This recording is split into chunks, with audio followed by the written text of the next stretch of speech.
realmente espeluznante, ¿no? Una niña de 11 años era ofrecida sexualmente en una plaza en Misiones. ¿Quiénes eran los encargados de comercializarle? Su propia hermana y la pareja de este.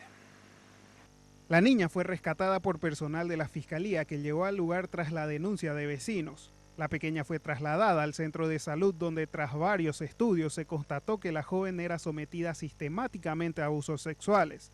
Según el fiscal del caso, Egidio Jara, los propios familiares la ofrecían en la plaza pública para ganar dinero a costas de su cuerpo.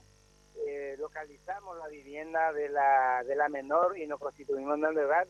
Tal es así de que unos minutos después iban llegando también la persona de sexo, o sea, la persona mayor con la menor en esa casa, donde también fue aprendida el nombre de la señora Paola, ¿verdad? Sí. Y después de ese hecho nos constituimos en el hospital regional de la ciudad de Santa Rosa de Misiones a los efectos de que la menor sea intencionada de alguna manera por los profesionales médicos. Por el caso están detenidos Antonio Medina, de 27 años, y Liz Paola Rojas, de 19, ambos de la ciudad de Santa Rosa.